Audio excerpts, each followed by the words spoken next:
Alright everybody, thank you very much joining again. आज हमारा जो टॉपिक है वो है कि अगर आप किसी फॉरेन कंट्री में रह रहे हैं, चाहे लेट्स से यूएस में, कनाडा में, यूरोप में, ऑस्ट्रेलिया में या कहीं भी, और आप ये चाह रहे हैं कि आप दुबई जैसी सिटी के अंदर इन्वेस्टमेंट करें रियल स्टेट में, तो प्रोसेस क्या है? क्योंकि अगर आप कभी वहाँ रहे नहीं हैं, आपके पास एमिरेट्स आईडी नहीं है, आपके पास वहाँ का वीज़ा नहीं है, आपने कभी वहाँ बैंक अकाउंट नहीं खोला, तो सबसे पहला सवाल ये आता है कि यार अगर मैंने वहाँ पे प्रॉपर्टी ख़रीदनी है तो मुझे सबसे पहले अपने फंड्स वहाँ लेके जाने पड़ेंगे। उसके लिए मेरे पास वहाँ पे लोकल बैंक अकाउंट होना चाहिए, क्योंकि अगर आप यहाँ से पेमेंट करेंगे तो आपको एक्सपेंसिव पड़ेगा, बैंक चार्जेस पड़ेंगे, फॉरेक्स चार्जेस पड़ेंगे।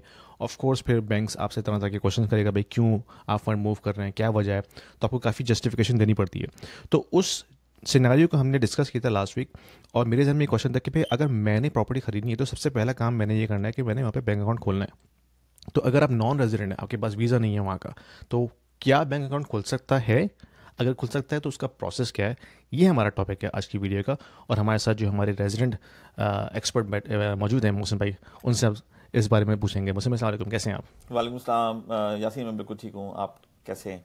ठीक ठाक। मोहसिन भाई, लास्ट जो हमारी एपिसोड थी जीसीसी की, उसमें ये क्वेश्चन आया था मेरे जहन में कि भाई अगर मैं अपने आप को कंसिडर करूँ कि भाई मैं कनाडा में बैठा हूँ और मैंने प्रॉपर्टी बाय करनी है रियल एस्टेट में, मैं कभी यूएई में नहीं रहा, मैंने विजिट किया है कई बार, लेकिन मैं वहाँ कभी रहा नहीं हूँ, हम्म, ना ही हम्म, मेरे पास वहाँ का कभी वीज़ा रहा है, हम्म, ना ही मैंने कभी एमिरेट्स आईडी अप्लाई की है। हम्म, तो अगर मैंने कोई ट्रांजेक्शन करनी है तो सबसे पहला काम मेरे जहन में ये आता है कि भाई मैंने बैंक अकाउंट खोलना है। हम्म, तो पहले तो बताइए कि क्या एज अ नॉन रेजिडेंट हम्म, मैं यूएई में बैंक अकाउंट खोल सकता हूँ इस वक्त? जी, आप एज ए नॉन रेजिडेंट आप अकाउंट खोल सकते हैं। इसमें मैं एक चीज़ सबसे पहले क्लियर ये कर दूं कि अगर आपके पास वहाँ प्रॉपर्टी है तो बैंक अकाउंट खोलना कोई इशू ही नहीं है। अच्छा। आप आराम से खोल सकते हैं क्योंकि आपके पास टाइटल डीड है, रिगार्डलेस कि आपके पास वहाँ का वीज़ा है या नहीं। यानी अगर आप वहाँ एंटर हुए हैं, आपके पास विजिट वीज़ा है और आपने वहाँ प्रॉपर्टी ले ली है, तो प्रॉपर्टी लेने के बाद तो आप ले सकते हैं। जो राइट। लोगों के जहन में सवाल आता था, वो सवाल ये आता था जैसे आपने आपने किया कि क्या मैं तो ने तो ली नहीं है प्रॉपर्टी, लेकिन मैं लेना चाहता हूँ, तो लेना चाहने से पहले मैं वहाँ पे अपना बैंक अकाउंट खोलना चाहता हूँ ताकि मैं बहुत सारी प्रॉब्लम से बच जाऊँ। तो उसमें जो पॉइंट है वो पॉइंट ये कि जी उन्होंने अलाउ किया हुआ है कि आप जो है वो बैंक अकाउंट खोल सकते हैं, लेकिन उसको आपको अपनी इंटेंट बतानी होगी। यानी एक जो अच्छा, एप्लीकेशन इसमें लेटर एक आप। क्वेश्चन ये आता है कि इसमें प्राइस वेरी करती, मतलब मैटर करती है कि लेट्स से, क्योंकि जो वीज़ा की जो कैटेगरी है वो तो प्राइस के साथ लिंक्ड है ना। अगर आपने $2 मिलियन से ऊपर की प्रॉपर्टी ली है तो गोल्डन वीज़ा मिल जाता है, तो फिर तो सारी चीज़ें आसान हो जाती हैं। या फिर वो जो एक इन्वेस्टर वीज़ा है कि अगर आपने 750,000 dirham से ऊपर की प्रॉपर्टी ली है तो आपको इन्वेस्टर वीज़ा मिल जाता है। तो क्या प्राइस इसमें डिपेंड करती है कि भाई कितनी होनी चाहिए? नहीं नहीं नहीं, अच्छा। इसके साथ प्राइस लिंक नहीं है। वो आपसे, अगर प्रॉपर्टी आप ले चुके हैं ऑलरेडी, तो आपसे टाइटल डीड मांगेंगे वो कि यार टाइटल राइट। डीड दे दो, तो हम फिर जो है वो दे देंगे। टाइटल डीड में जो है वो ये नहीं चेक करते कि उसकी अमाउंट क्या है। उनको ये होता है कि टाइटल डीड आपके पास मौजूद है, आप ओनर हैं, अब आप रेंट पे देंगे, इसको रेंट आएगा, तो उनका जो अकाउंट है वो फिर यूज होगा और वहीं पे पैसे रहेंगे, यूई के अंदर पैसे रहेंगे। एक तो अच्छी बात उनके लिए ये होगी, दूसरा ये हम्म। कि वो पैसे जो आएंगे वो मैनेज कर सकेंगे आप। जैसे आपने अपनी मेंटेनेंस कंपनीज को पे करना है, या कोई कोई चीज़ टूट गई, या वेयर एंड आपने टियर। आपने हाँ। एजेंट्स को पे करना है, या आप वहाँ गए हैं तो आपने कहा कि भाई मैं क्यों अपने कैनेडियन पैसे खर्च करूँ, मैं जब वहाँ जाऊँ तो मैं अपना एटीएम यूज़ करूँ वहाँ पे जा जाके, क्योंकि अगर मैं कैनेडियन क्रेडिट कार्ड यूज़ करूँगा या डेबिट कार्ड यूज़ करूँगा, जो भी करूँगा, तो उस पर मुझे ट्रांजैक्शन कॉस्ट लगेगी। तो उस हम्म। हिसाब से फिर आप उस चीज़ को यूज़ कर सकते हैं वहाँ पे। तो वो तो कोई इशू ही नहीं था।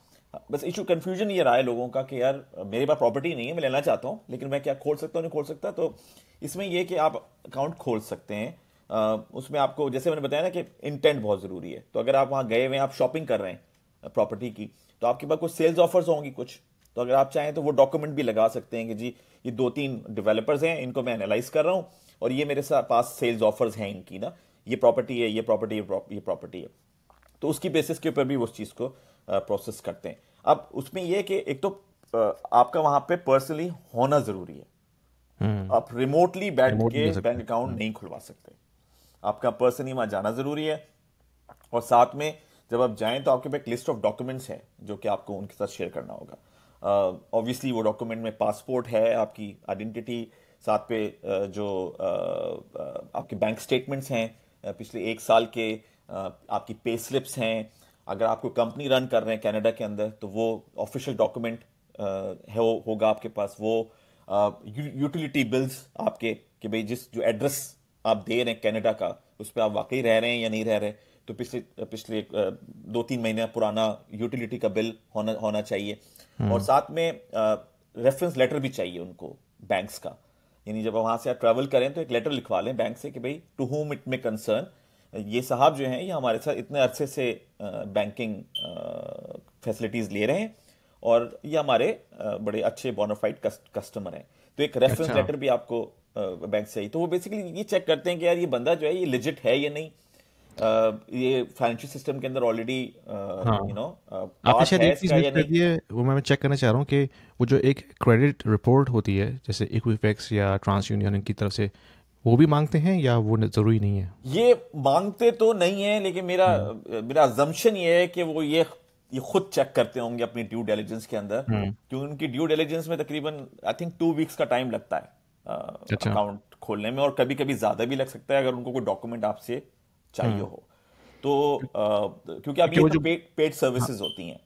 हाँ बिल्कुल, क्योंकि वो जो जिस बंदे से मैं बात कर रहा था मोर्गेज के लिए, तो उसने मुझसे ये चीज़ मांगी थी कि जो आपकी क्रेडिट रिपोर्ट है वो हमें शेयर करें। तो इसका मतलब ये है कि बैंक्स भी फिर आपसे ये मांगेंगे अगर आपने बैंक्स में जाके अकाउंट खोलना है। अच्छा, दूसरा क्वेश्चन मेरे जहन में अभी अभी भी आया है कि अगर मैं मॉर्गेज अप्लाई कर रहा हूँ यहाँ से बैठ के दुबई में, तो उसकी बेस पे भी अकाउंट खुल सकता है? क्योंकि अगर मॉर्गेज जिस बैंक से मैं ले रहा हूँ, मैं उनको बोलूँगा भाई मुझे ठीक है आप मॉर्गेज दीजिए, लेकिन मुझे बैंक अकाउंट भी खोल के दीजिए, ताकि मैं मॉर्गेज की जो अमाउंट है वो मैं कहाँ लेके जाऊँगा? देखिए मॉर्गेज आपको मिलेगा किसी प्रॉपर्टी पे, हाँ और प्रॉपर्टी जो होगी वो होगी उसी जगह पे दुबई के अंदर। बिल्कुल। तो जब प्रॉपर्टी वहां पर है और आप लेट्स से 50% ओनर है, मैं एग्जांपल दे रहा हूँ, और 50% आप मॉर्गेज ले रहे हैं, हाँ। तो जो जो जो डॉक्यूमेंटेशन है उस प्रॉपर्टी की उसके अंदर आपका नाम मेंशन हुआ हुआ है। तो क्योंकि आप हाफ ओनर हैं फॉर एग्जांपल मॉर्गेज लेते हुए, तो आपकी एंटिटी स्टैब्लिश हो गई, क्योंकि भाई आप तो को ओनर है, तो आपका अकाउंट खुल जाएगा। तो जैसे मैंने कहा ना कि आप एज लॉन्ग एज कोई रीजन है ना आपका लगा हुआ, तो राइट। फिर वहां पे अकाउंट में कोई कोई इशू नहीं है, और आपके अगर डॉक्यूमेंट्स बिल्कुल ठीक है। हाँ, ये जरूर हो सकता है कि कुछ कंट्रीज को वो प्रेफर करते हो, कुछ कंट्रीज को प्रेफर ना करते हो। कुछ कंट्रीज हैं जो शायद वो ना करते हो कि जी हम अगर इस कंट्री के लोग आएंगे तो इनका बैंकिंग सिस्टम हम नहीं अप्रिशिएट करते, तो हो सकता है वो उनको ना दें। लेकिन जिन जगहों की आप बात कर रहे हैं, जैसे कनाडा की बात कर रहे हैं, यूके की बात कर रहे हैं, जगहों की आप सारी बातचीत कर रहे हैं, तो उसमें जो है वो फंडामेंटली कोई इस तरह का इशू नहीं है, एज लॉन्ग एज के आपके वो सारे जो चेक्स हैं वो क्लियर हो जाए। तो सर्टेन डॉक्यूमेंट्स बेसिकली एक लिस्ट है जो कि आपको चाहिए, और वो आपने आपने ओरिजिनल चीजें उसकी लेके जानी है अपने साथ। यानी बैंक स्टेटमेंट भी जो मांगेंगे वो आपसे मांगेंगे साइन स्टैंप हुआ हुआ, यानी अच्छा, हाँ ये वहां से निकला हुआ और साइन स्टैम्प हुआ हुआ, क्योंकि अभी भी वहां पे बहुत सारी चीजें जो हैं ये वो तो अब चलता भी नहीं है ये सिलसिला तो।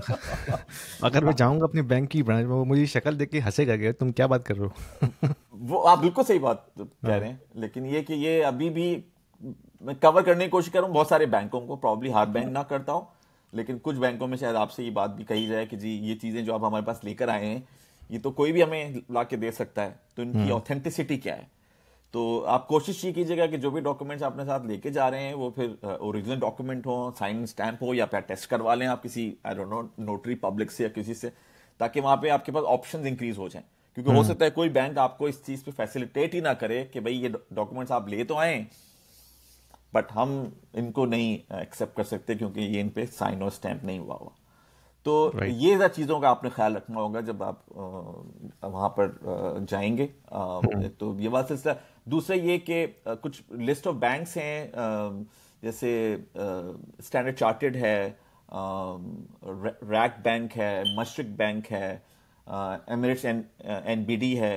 ये 3-4 बैंकों से मेरा खुद क्योंकि पर्सनल एक्सपीरियंस हो चुका है, मैंने काफ़ी रिसर्च की थी इसके ऊपर, तो ये लोग अलाउ करते हैं, लेकिन इनकी रिक्वायरमेंट्स फ़र्क हैं। किसी की रिक्वायरमेंट ये कि जी मिनिमम इतना अमाउंट होना चाहिए हर महीने अकाउंट के अंदर। ऑल्दो कि अभी रिसेंटली मैं न्यूज़ पढ़ रहा था कि इन्होंने शायद ये ख़त्म कर दिया है मिनिमम अकाउंट की जो वो थी ना शिक जो डली हुई है। सर्टेन बैंक्स कहते हैं ना कि जी मिनिमम होगा तो हम खोलेंगे, अगर मिनिमम नहीं हुआ मिनिमम तो से हम क्या नहीं मुराद है? नहीं मिनिमम खोलेंगे। बैलेंस? मिनिमम बैलेंस अच्छा। मंथली आपने मिनिमम बैलेंस इतना मेंटेन करना मेंटेन है, रखना है, हाँ मेंटेन सही है। रखना है। और ये नई बात नहीं, वो बहुत पुरानी बात है। हाँ, ये तो काफ़ी बैंक्स करते हैं, हाँ। करते हैं, कुछ कुछ ज्यादा करते होंगे, कुछ कम करते होंगे, लेकिन रिसेंटली मेरे ख्याल से कोई एक 2-3 हफ्ते पहले मेरे नज़रों से बात सॉरी आंखों से गुजरी है कोई खबर कि जी उन्होंने इस चीज़ को हटा दिया है कि आपको मिनिमम जो है ना वो अमाउंट नहीं मेंटेन करना। हाँ, ये क्या, आपका पैसे होने चाहिए उस अकाउंट के अंदर, लेकिन वो जो था ना कि जी इतना कम होगा तो हम फिर चार्ज करेंगे आपको, हाँ। वो सब चीज़ें, तो वो शायद इन्होंने इसको एड्रेस किया है।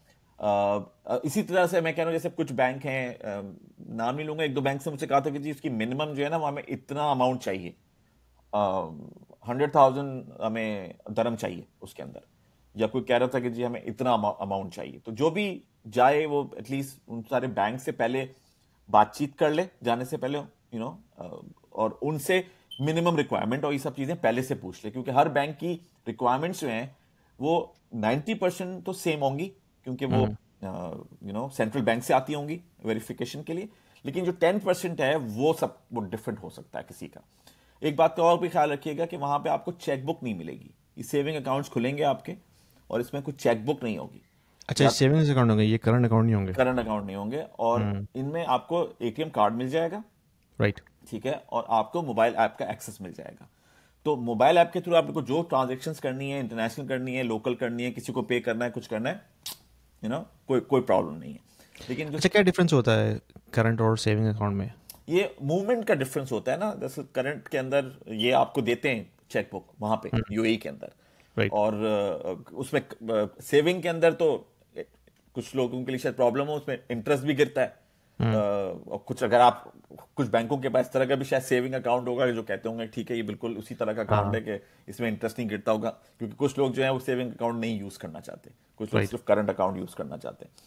और ये भी होता है यहाँ पे, खैर कनाडा में होता है कि बैंक आपको ऑप्शन देता है कि अगर आपने सेविंग अकाउंट खोलना भी है और आप चाहते हैं कि आप इंटरेस्ट ना उसमें रिसीव करें, तो आप उनको बोले, वो उसमें से इंटरेस्ट डिसेबल कर देते हैं। डिसेबल कर देते हैं, हाँ। तो ये आई एम श्योर यूएई के अंदर भी होगा ये वाला फैक्टर कि उसमें अगर आप चाहें तो इसको वो कर सकते हैं। तो कुछ ऑब्वियसली कुछ लिमिटेशंस हैं, बिल्कुल ऐसा नहीं है कि आपको अगर अकाउंट मिल गया तो वैसे ही आपको ट्रीट करेंगे जैसे नॉर्मल उसको ट्रीट करते हैं, ऐसा नहीं होगा। उनके लिए केवाईसी जो है वो बहुत इंपॉर्टेंट है। जैसे आप जा रहे हैं तो जब वो फॉर्म फिल होंगे तो उसमें वो प्रॉब्ली आपका एक आई थिंक यूएस का फॉर्म भी फिल कराते हैं कि आप डिक्लेयर करें कि आप वो अगर आप यूएस रेजिडेंट हैं या नहीं है ना, यूएस रेजिडेंट हैं या नहीं, तो उसको फिर वो आपसे सारी नेशनलिटीज ही पूछते हैं। ये भी पूछते हैं कि आप किस किस कंट्री के नेशनल हैं, क्योंकि ऑब्वियसली वो चीज़ें आपको पता है आहिस्ता आहिस्ता जो है वो काफ़ी फॉर्मलाइज होती जा रही हैं, क्योंकि और दुबई के अंदर तो वैसे भी इतनी सारी नेशनलिटीज़ हैं, तो वो मेक श्योर करते हैं कि जी हमारे पास सारी इंफॉर्मेशन होनी चाहिए। तो उनको ये भी है कि वो जो आप वहाँ जा रहे हैं तो आपने बिल्कुल उनको सारी इंफॉर्मेशन बतानी है कि भाई आप किस किस कंट्री के नेशनल हैं, रेजिडेंट कहाँ पर हैं, और काम कहाँ कर रहे हैं आप। आपका हो सकता है कोई आपसे कहे कि मुझे लास्ट टैक्स रिटर्न्स भेजो, बताओ कि तुमने लास्ट टैक्स किया था नहीं किया था। तो जो भी चाहे वो रिसर्च करे जाने से पहले। हाँ, ये थोड़ा सा गड़बड़ वाला मामला हो जाएगा, क्योंकि अगर आप अपने टैक्स डिटेल्स शेयर करते हैं तो फिर ये खतरा हो सकता है कि भाई जो भी दुबई की फाइनेंशियल अथॉरिटी है वो फिर हो सकता है जो टैक्स डिपार्टमेंट है कनाडा का उसको इन्फॉर्मेशन शेयर करे। वो अगर ये होता है तो फिर वो जो टैक्स फ्री वाला सिस्टम है वो फिर खतरे में पड़ जाएगा। हाँ, नहीं मैं कह रहा हूँ जैसे वो उनकी रिलेशनशिप पे डिपेंड करता है ना, हाँ, किसकी क्या रिलेशनशिप है। जैसे आप अगर कोई भी वहाँ पे अकाउंट खुलवाने जाएंगे तो आपसे ये यूएस वाला जो फॉर्म है ये सबके साथ आप लगा। हाँ, यूएस का तो मुझे पता है, वो तो उनका थोड़ा सा सिस्टम ही डिफरेंट है, क्योंकि यूएस में तो ये है कि आप दुनिया के कहीं भी रहें, आपने टैक्स यूएस में पे करना है। इट डजंट मैटर कि आप वहाँ रह रहे कि नहीं रह रहे। लेकिन जैसे कनाडा है या यूके है या ऑस्ट्रेलिया है, अगर आप वहाँ रेजिडेंट नहीं है तो आप अपनी फॉरेन इनकम पे टैक्स वहाँ पे, आपको जरूरी नहीं कि वहाँ पे करें। ठीक है, शुरू हो गया ना यूके का। अच्छा, यूके में शुरू हो गया ये, just like US non dom tax कर दिया ना इन्होंने। पहले तो इनका ये था कि अगर आपकी बाहर कोई प्रॉपर्टीज हैं या वहां से इनकम आती है और आप मंगाते नहीं है उसको यहाँ पे यूके के अंदर, तो उस पर कोई टैक्स नहीं है। अब तो अगर नहीं भी मंगाते और आ रही हैं तो आपको टैक्स पे करना होगा। लेकिन ये तब है ना जब आप वहाँ रेजिडेंट है यूके में, अगर यूके में रेजिडेंट है तो। हाँ, वो तो कनाडा में भी है कि अगर आप कनाडा में रेजिडेंट है और आपकी इनकम दुनिया में कहीं से भी आ रही है, आपको वो डिक्लेयर करना है बाय लॉ और उस पर टैक्स देना है। लेकिन अगर आप वहाँ रेजिडेंट नहीं है तो फिर आप पे कोई टैक्स लगेगा नहीं, क्योंकि जो भी आपकी फॉरेन इनकम आ रही है वो कहीं और से आ रही है और आप कनाडा में नहीं रह रहे, तो अगर आप रेजिडेंट नहीं तो फिर आपको टैक्स देने की जरूरत नहीं है। हाँ, ये इंडिविजुअल आई थिंक जो बैंक्स हैं उनकी इंडिविजुअल जो रिक्वायरमेंट्स हैं, तो जो भी जाए वो फिर उनसे ना पहले इन टच हो जाए जाने से पहले। हाँ, ये सोच के ना जाए कि मैं जा रहा हूँ एज अ स्टैंडर्ड मेरे पास assumptions, सारी चीजें मौजूद हैं हाँ, और ये सब मुझे वही इसी तरह से ट्रीट करेंगे, क्योंकि हर बैंक की अपनी अपनी पॉलिसीज हैं डिफरेंट है। और अपना अपना उनका उनके प्रोसेसेस हैं। तो बेहतर ठीक है है। कि आप होमवर्क करके जाएं, और जब होमवर्क करके जाएंगे तो फिर आपके लिए आसानी हो जाएगी उसको करवाने के लिए। कुछ लोगों ने जो अकाउंट्स खुलवाए थे, जिनका मुझे पता चला, वो एमिरेट्स एनबीडी के अंदर काफ़ी खुलवाए, क्योंकि सुना है वो काफ़ी ज़्यादा रिलैक्स्ड है। फैसिलिटेट कर रहा है। हाँ हाँ, उनकी वेबसाइट पे इंफॉर्मेशन वगैरह भी है, वो भी देख अच्छा, सकते हैं लोग जाके। और ये कि तो दिस इज पॉसिबल राइट। अभी तक। और इसमें क्या एमिरेट्स आईडी भी मिलती है या नहीं, ये सिर्फ बैंक अकाउंट खोलता है? नहीं नहीं नहीं, एमिरेट्स एनबीडी एमिरेट्स आईडी जो है वो आपकी रेजिडेंसी के ऊपर मिलती है ना? वो तो आपका जो वीज़ा लगा हुआ है, हाँ, विजिट वीज़े पे एमिरेट्स आईडी नहीं मिलेगी आपको। राइट। राइट, तो आपका या तो इन्वेस्टर वीजा होना चाहिए, या फिर आपका गोल्डन वीजा होना चाहिए, या आपका वर्क वीजा होना चाहिए। तो जो टाइप ऑफ वीजा है उसके ऊपर एमिरेट्स आईडी मिलती है। और एमिरेट्स आईडी मिलने का मतलब ये है कि आप वहाँ के रेजिडेंट है। जरूरी नहीं है रेजिडेंट, क्योंकि जो गोल्डन वीजा वाले लोग हैं वो रेजिडेंट नहीं हो सकते। मतलब उन्होंने ली हुई है, घर पे रखी हुई है, हाँ, तीन ये साल भी में एक है। दफा चले गए। मतलब वो ऑप्शनल चीज़ है उनके लिए कि वो वो चाहे ऑप्शनल तो रह चीज है। सकते हैं। हाँ हाँ, तो हाँ, from tax stand point residency तो इस्टेब्लिश नहीं होती अगर आप वहाँ नहीं रहना है, जब भले आपके पास पीरियड अगर वीज़ा है। आपने हाँ, नहीं गुजारा हो। तो आई थिंक बिल्कुल। गोल्डन वीजा के साथ ये एक्सेप्शन है और इन्वेस्टर वीजा के साथ ये एक्सेप्शन होगी, लेकिन जो ये जॉब वाला वीजा है इसके साथ ये एक्सेप्शन नहीं होगी, क्योंकि जॉब वाले वीजे में ये है कि 6 महीने से ज्यादा बाहर नहीं रह सकते।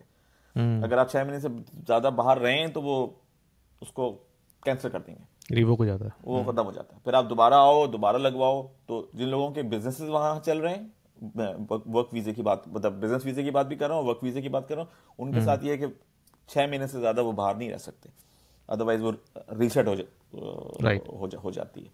तो वो ठीक है। उन्होंने इसको चेंज किया है, डिपेंडिंग रिक्वायरमेंट किस तरह की है। और ये जो आपने डिटेल्स अभी शेयर की हैं, ये सिर्फ यूएई की हद तक है, यानी कि इसमें तमाम एमिरेट्स का एक नहीं ही नहीं, ये प्रोसेस है या सिर्फ डिफरेंट दुबई है? की हद तक है। अच्छा, ये सिर्फ दुबई की हद तक, यानी कि ये अगर आप सिर्फ शारजा दुबई की जाते हद हैं तक है। या अबू धाबी जाते हैं तो वो बिल्कुल कंप्लीट डिफरेंट सिनारियो है। वो एक बिल्कुल डिफरेंट सिनेरियो अच्छा। होगा। आप ये समझिए कि ऑब्वियसली दुबई, क्योंकि काफी आगे है इन चीजों के अंदर, काफी ओपन है। फिर मॉर्गेज दे रहा है 50% के ऊपर आपको, नॉन रेजिडेंट मॉर्गेज दे रहा है, तो आप अंदाजा कर सकते हैं कि वो कितना खुल गया है इस मामले में। दूसरी एमिरेट्स जो हैं वो कैचअप कर रही हैं, तो मुझे हैरानगी नहीं होगी कि वहां पे जो अकाउंट खुलवाना है वो थोड़ा सा आई थिंक स्लो डिफिकल्ट हो। होगा या थोड़ा सा प्रॉब्लमेटिक होगा एज कम्पेयर टू दुबई के। तो राइट। अगर आपका दूसरी एमिरेट्स के अंदर अकाउंट खुलवाने का सिलसिला है, तो अगेन फिर वही ट्रैवल तो करना ही करना होगा, और उससे पहले बेहतर ये है कि आप इन टच हो जाएं उन बैंक्स के साथ जहां पे आप जो है वो अकाउंट खुलवाना चाहते हैं। राइट। और आपको थोड़ा सा मैं स्विच गियर करूँगा, ओमान के बारे में भी डिटेल्स हैं आपके पास कि अगर किसी ने ओमान में यही काम करना है कि बाय करने से पहले? ओमान में नॉन रेजिडेंट अकाउंट नहीं खुलता। अच्छा, तो अगर आपने फॉर एग्जांपल ट्रांजैक्शन करनी है तो आपने फॉरेन अकाउंट से करनी है? देखें, दुबई में सिलसिला ये है कि जब आप प्रॉपर्टी खरीदते हैं ना, तो उकूद मिल जाता है। उकूद, राइट, बल्कि उकूद नहीं, प्री उकूद कहते हैं ना, यानी प्री टाइटल डीड मिल जाती है। वो 4% जो आप पे करते अगर हैं, आपने पेमेंट प्लान लिया हुआ है। लिया हो ना, तो प्री मिल जाता है। तो एक तरह से दुबई की गवर्नमेंट के पास एक डॉक्यूमेंट आ जाता है कि जी आपने इंटेंशन जाहिर की है ये प्रॉपर्टी खरीदने की, और आपने पेमेंट कर दी है। ठीक है, वो एक तरह का काफी बड़ा फ्रीडम है आपके लिए कि अरे देखो ये हो गया, गवर्नमेंट ने भी एक्नॉलेज कर लिया मुझे, और अब मैं लेके जाऊंगा ना कहीं पे भी, किसी भी बैंक, उसके बाद वो फौरन उसको एक्सेप्ट कर लेंगे। राइट, ये दुबई है। ओमान में वो ये कह रहे हैं कि जब तक टाइटल डीड नहीं होगी आपके पास, टाइटल डीड नहीं होगी, जो कि हाँ, ऑफ प्लान प्रॉपर्टी पे नहीं हो सकती आप। पे नहीं होती। हाँ, और ऑफ प्लान प्रॉपर्टी जो है वो मिनिस्ट्री ऑफ हाउसिंग से वो अटेस्ट भी नहीं होती। मतलब मिनिस्ट्री ऑफ हाउसिंग पैसे नहीं लेती है ना आपसे उस वक्त तक। दुबई में पहले हाँ, लेते हैं पैसे, वो जो टैक्स है वो आपको प्रॉपर्टी हैंडओवर के टाइम पे देना पड़ेगा। कंप्लीशन के वक्त देना पड़ेगा, 3% जो टैक्स है। अब वो जो टैक्स है वो जब टैक्स पे करेंगे तो मिनिस्ट्री रजिस्टर करेगी उसको, जब रजिस्टर करेगी तो टाइटल डीड निकाल के देगी। जब टाइटल डीड उसने निकाल के दे दी ना, तो आप चले जाइए किसी बैंक के पास। राइट। और उससे कहिए कि यार ये मेरी टाइटल डीड है। और वीज़ा भी तभी तो मिलेगा जब और वो आप। हाँ। और टाइटल डीड के बाद वीजा ऑब्वियसली वो अच्छा, क्योंकि आपने बिल्कुल सही पॉइंट दिया, पहले टाइटल डीड, फिर वीजा, फिर बैंक अकाउंट। हम्म। तो इस तरह लेकिन अगर से। रेडी प्रॉपर्टी लेते हैं तो फिर तो आपको फ़ौरन मिल सकता है ना, लेट्स से हाँ 3 मंथ्स हाँ के अंदर हाँ हाँ प्रॉपर्टी क्लोज हो हाँ गई, हाँ हाँ। आपने कैश पे प्रॉपर्टी बाय की। Of course. लेकिन उस कैश की ट्रांजैक्शन करने के लिए फिर आपको फ़ौरन अकाउंट यूज़ करना पड़ेगा, उसके लिए है ना? इनिशियली होता ही है कि जो पहली हम्म। पेमेंट्स होती हैं वो लोग डायरेक्टली इंटरनेशनल अकाउंट्स के थ्रू करते हैं, पहली अच्छा। कर लेते हैं, और फिर उसके बाद डिपेंड करता है। अब जैसे कोड मिल गया आपको, प्री कोड मिल गया, तो भाई अब आप नेक्स्ट टाइम जब ट्रैवल करें तो आप जाके अकाउंट खुलवा लीजिए कि देखो मेरा ये प्री हम्म। कूद हुआ है, ये डॉक्यूमेंट्स मेरे पास मौजूद हैं, मुझे अकाउंट खोल दो। वो खोल देगा, आप पैसे मूव कीजिए, आराम से उसको पे करते रहिए, फिर वो प्रॉपर्टी रेंट पे चली जाएगी, उसका रेंट आना शुरू हो जाएगा। तो इस तरह से वहां पे तो एड्रेस हो जाता है। लेकिन यहाँ ओमान में क्योंकि वो अभी जो टाइटल डीड है वही नहीं मिली है। वही नहीं मिली है, तो हाँ। आप ऑफिशियली तो गवर्नमेंट के साथ रजिस्टर ही नहीं हुए हैं। हम्म। तो गवर्नमेंट का कोई डॉक्यूमेंट नहीं है आपके पास। तो आप जब बैंक के पास जाएंगे तो बैंक कहेगा भाई ये इस सेल्स परचेज एग्रीमेंट पर तो मैं तुम्हें कुछ भी नहीं दूंगा। नहीं दे सकता, क्योंकि ये कोई हाँ। गवर्नमेंट का एग्रीमेंट थोड़ी है ये। हाँ। तो मैं तुम्हें उस चीज पे दूंगा, तो आप फिर राइट। उसके बाद जाएंगे तो वो है। बट हो सकता है कुछ अरसे में ये खोल दें, हम्म। क्योंकि वहां मॉर्गेज का भी कोई सीन नहीं है अभी ओमान के अंदर। अभी तो नहीं है, हाँ। मेरे ख्याल में अगले 2-3 साल के अंदर शायद ये चीज़ें ओपन होना शुरू हो जाए ओमान में, है ना? हाँ यार, वही बड़ी बात है ना, वो देख रहे हैं मार्केट का रिस्पॉन्स। हम्म। जहां जहां हर्डल नजर आएगी वहां वहां यही टूल जो कि दुबई यूज कर रहा है वही हाँ। टूल फिर यूज होंगे जहां उनको प्रॉब्लम लगेगी। अब डिपेंड ही करते हैं कि प्रॉब्लम कितनी जल्दी रियलाइज करते हैं कि जी अब हमारी सेल स्लो होनी शुरू हो गई, तो अब क्या करें। वो कहेगा ये करें, ये कर लेते हैं। अच्छा फिर आप क्या करें। तो टूल्स जो हैं दुबई ने पिछले 20 सालों के अंदर बना लिए, इस्टेब्लिश कर लिया, हाँ। स्टैब्लिश कर लिए। इनको सिर्फ ये देखना है कि हमें कब इंप्लीमेंट करना है, या फंडामेंटली हमें इंप्लीमेंट करना ही नहीं है। ये भी हो सकता है उनके दिमागों में हो, लेकिन अभी हम्म। अभी क्योंकि आ रहा है, सब निकलने के चक्करों में, सब पहुंचने के चक्करों में, तो अभी वो आराम से बैठे हुए हैं। उन्होंने कहा आने दो आने दो आने दो। लेकिन जहां एक पहला स्पीड ब्रेकर मिला, फिर आपको लगेगा कि कुछ और। आप हम्म। दुबई को अगर आप ऑब्जर्व कर रहे हैं, गोल्डन वीजे की कैटेगरी बढ़ती जा रही है। बढ़ती जा रही है, हाँ। मैंने देखा कि अभी देखा। इन्होंने जो यूनिवर्सिटी स्टूडेंट्स हैं उनको भी इसमें शामिल कर लिया कि जो टॉप 100 यूनिवर्सिटीज़ हैं पूरी दुनिया में, अगर आपने वहाँ से ग्रेजुएशन की है, मास्टर्स किया है या बैचलर्स किया है, और I think with in last 2 years किया है, और आपकी सर्टेन जीपीए है, तो फिर उस पर आपको गोल्डन वीज़ा दे रहे हैं। तो ये तो काफ़ी रिसेंट अभी न्यूज़ है। यानी यानी फोन आएगा किसी को चलते हुए, सर वो आपका गोल्डन वीजा हो गया है, मैं भिजवा रहा हूँ आपको। अरे कहाँ हाँ। से हो गया गोल्डन वीजा मेरा। मतलब ऐसे ही है, ऐसे वो ही टैलेंट अट्रैक्ट कर रहे हैं ना इस तरह से। हाँ, ब्रेन बिल्कुल। ब्रेन अट्रैक्ट कर रहे हैं, टैलेंट अट्रैक्ट कर रहे हैं, हम्म। और पैसे अट्रैक्ट कर रहे हैं, तो कोई चीज जाने नहीं दे रहे। तो वही चीज अब ओमान में भी होगी, दूसरी जगहों पे भी होगी, सऊदी अरेबिया में और होगी, हो रही है, वहां पे भी स्टार्ट हो राइट। चुकी है। तो ये सिलसिला है। ठीक है, ज़बरदस्त। काफ़ी इंसाइटफुल रहा मोहसिन भाई, थैंक यू वेरी मच। और सुनने वालों के लिए, अगर आपके जहन में कोई क्वेश्चन है कोई और, कि अगर आप नॉन रेजिडेंट हैं तो आप किस तरह से जो है प्रॉपर्टी एक्वायर कर सकते हैं दुबई में या यूएई इन जनरल, तो प्लीज़ हमें कमेंट्स में डाल के हमसे क्वेश्चन कीजिए। और आपको ईमेल एड्रेस मेरा स्क्रीन में नज़र आ रहा होगा या फिर डिस्क्रिप्शन में भी नज़र आ रहा होगा, तो हमें ईमेल कीजिए। कोई भी क्वेश्चन है, कोई भी कमेंट है, कोई भी फीडबैक है, हमें दीजिए। और अगर आपने 1-to-1 कंसल्टिंग करनी है मोहसिन भाई से, तो प्लीज़ रीच आउट कीजिए हमें इसी ईमेल एड्रेस के ऊपर। और मोहसिन भाई आपको जो है वो व्हाट्सएप पे या गूगल मीट पे कॉल लेके 1-to-1 कंसल्टिंग भी कर सकते हैं। तो मोहसिन भाई, any last thought before you wrap up? No, I think अच्छा है। हम अब दुबई की बात अब ज्यादा कर रहे हैं, हाई रेंटल्स की बात भी कर रहे हैं। ये बैंक अकाउंट वगैरह के सारे जो मसले मसाइल हैं, आई थिंक ये बड़े इंपॉर्टेंट हैं, क्योंकि ग्राउंड रियलिटीज हैं ये। प्रॉपर्टी तो लेनी है, कैसे पैसे कैसे पैसे क्या प्रोसेस क्या है? करें, हाँ, ये बड़े क्रिटिकल क्वेश्चंस हैं। और बिल्कुल। ये अगर हम लेट इनको करेंगे तो आई थिंक वो बाद में फिर प्रॉब्लम्स क्रिएट होंगी। यानी फैसला तो आपने कर लिया, लेकिन आप कुछ कर नहीं सकते क्योंकि बैंक अकाउंट हाँ, नहीं है आपके पास। बहुत सी ऐसी चीज़ होती हैं जो आप उस वक्त नहीं सोचते, फिर आप जब जाते हैं कहते हैं ओहो हो, ये तो मैंने सोचा ही नहीं था, अब ये कैसे करना हाँ है। हाँ हाँ, बिल्कुल हाँ। बिल्कुल बिल्कुल बिल्कुल। नहीं तो वो एक चीज तो कवर करने की कोशिश करें तो अच्छा अच्छा टॉपिक है ये। और आगे भी फिर बातचीत करेंगे, वीजे के ऊपर भी बातचीत करेंगे कि बिल्कुल। क्या क्या कौन सा वीजा है, कैसे है, लिया जा सकता है, फायदे क्या हैं, नुकसानात हाँ। क्या हैं, क्योंकि वो अच्छा, एक कंटिन्यूसली क्वेश्चन मेरे चीज जहन में चेंज हो आया रही है। है। हाँ, एक क्वेश्चन मेरे जहन में यह है कि बहुत, जैसे मैं अगर अपनी बात करूँ, अगर मैंने दुबई में प्रॉपर्टी लेनी है तो 2 मिलियन तो मेरे लिए बहुत बहुत स्ट्रेच टारगेट है। तो मैं सोच रहा था कि मैं 750 वाली कैटेगरी को टारगेट करूँ जिसमें मुझे इन्वेस्टर वीज़ा मिल जाए। हम्म हम्म लेकिन मैं सोचता हूँ कि इन्वेस्टर वीज़ा की ज़रूरत है कि नहीं मुझे, क्योंकि मैंने वहाँ रहना तो नहीं है अभी। तो एज ए अगर कोई जर्नली आपको अप्रोच करता है, कोई भी नॉन रेजिडेंट यूएस से, यूके से या कनाडा से या ऑस्ट्रेलिया से, आप उसको क्या एडवाइस करेंगे कि भाई अगर तुमने प्रॉपर्टी लेनी है तो कहाँ से स्टार्ट करें, अगर उसकी रेजिडेंसी की रिक्वायरमेंट नहीं है अभी तो? इसको हम नेक्स्ट एपिसोड में कर लेते हैं। हाँ, इसको फिर हम आगे हाँ एड्रेस कर लेते हैं। ठीक है, okay, thank you very much Thank Mohsin you. भाई। नेक्स्ट वीक इंशाल्लाह आपसे दोबारा मिलते हैं। डन ओके, डन, हाफिज़। जबरदस्त जबरदस्त।